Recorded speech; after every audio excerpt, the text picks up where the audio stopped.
Okay, in this video we are going to talk about sleep hygiene and how we can improve our sleep habits, which is basically what sleep hygiene is. So let's jump right in. First of all, you need to create a consistent sleep schedule. This is going to help you sync up with those circadian rhythms we talked about, which is like hormonal and chemical releases in our brain that make us drowsy and make us alert. So we need to have that set. So you want a consistent wake up time and a consistent bedtime. And we're going to make a sleep schedule this week, so check out that video.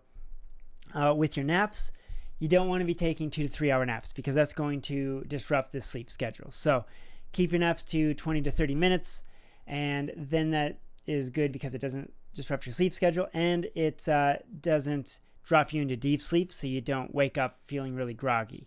A 20 to 30 minute nap has been shown to be fairly effective for increasing focus, test scores, all that good stuff. So, if you need a nap, take it, but try and keep it short.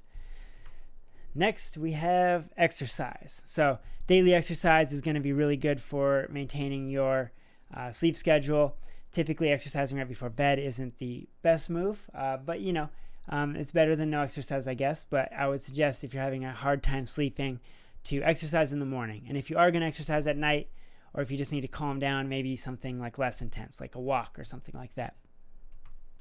Next, we're going to talk about environment. So when you think about your sleep environment, it needs to be safe and familiar. They've looked at sleep quality in hotel rooms, for instance, or in places you don't typically sleep, and the sleep isn't as high of a quality. And it's probably because people cannot relax as much in that situation because, when you go to sleep, you're vulnerable because you're just laying there. And if you aren't, aware of your surroundings, or if you're in a new place, you're not going to be as relaxed as if you're in your bed where you've known it's, a safe place to be. In addition with that, we need to think about like the stimuli of getting in bed. So kind of like with Pavlov's dog, a bell would ring and he would start to salivate because a bell meant food. If you get in your bed and you watch Netflix or you are doing social media, what you're training your body to do is, when we get in this situation, we are alert because we're about to watch a show or we're about to scroll on social media. And so what you want to do is you want to, train yourself, kind of like Pavlov's dog. And when you get in bed, it's only for like relaxation, right? So you're going to bed, maybe you're going to read. You want to keep that bed area just for a place to calm down. So when you get in bed, your natural response is to start relaxing. Noise is a factor, obviously. You want consistency, I guess. You don't want loud noises or changes in noises. So if there's traffic outside or if you got loud roommates, white noise can help, headphones can help, earplugs can help, whatever you got to do. Next, we have temperature. A cooler temperature typically is more effective for sleeping, and your body is going to decrease in temperature throughout the night. So make sure you have some covers and, whatever you're comfortable with there.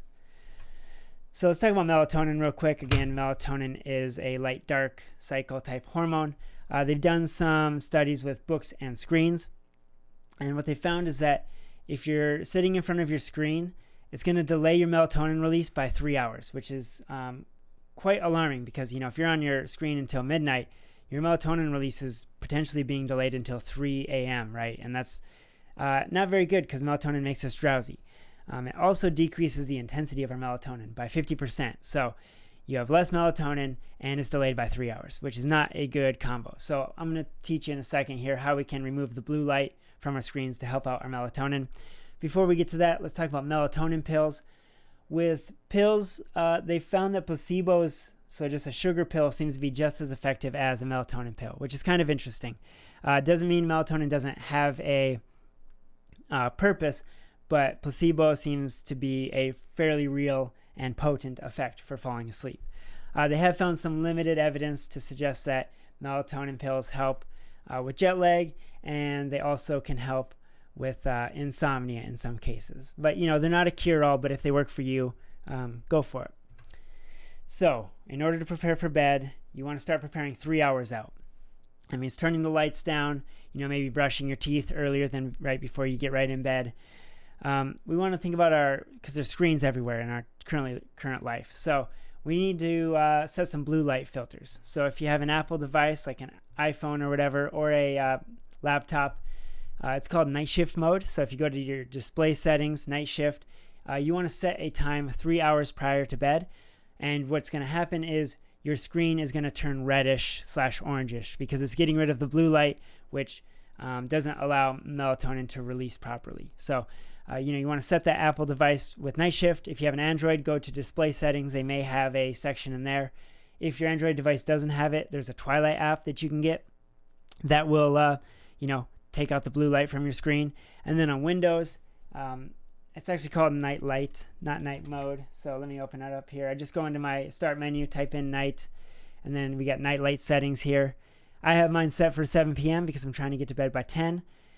So, you just set this and then you can't see the screen changing, but it gets red to orange. So just mess around with that. Check out your settings and get it set up for your actual current nighttime routine.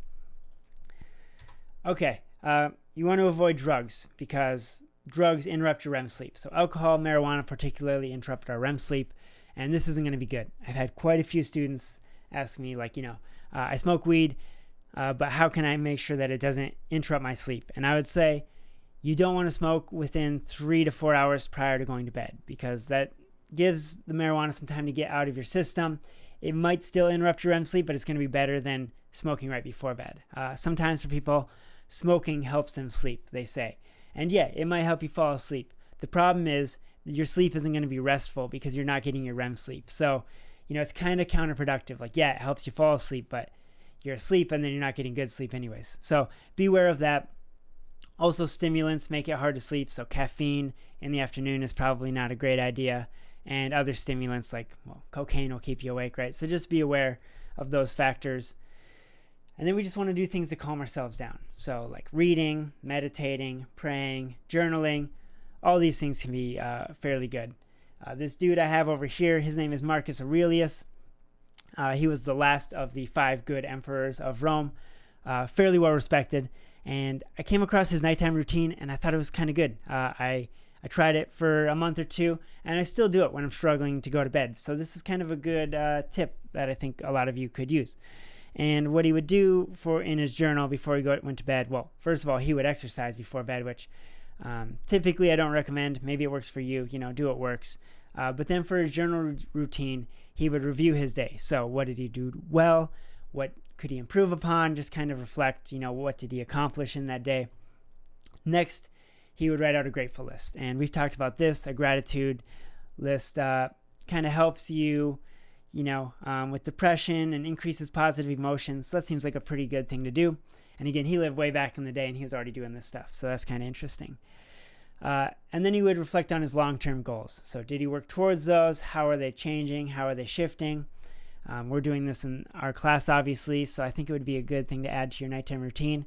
And then last and least, and I'm a big fan of this, is creating a to-do list. So, a lot of times when we're going to bed, we will think and try to remember all the things we have to do tomorrow. And instead of worrying about those things, just get out a piece of paper or, your notebook and make a list of what you have to do so that you don't sit there dwelling on the things that you need to remember for the next day. Okay. I think if you follow those, that'll greatly improve your sleep schedule. You got lots of ideas here. Follow the assignment prompt, and I will see you in the next video.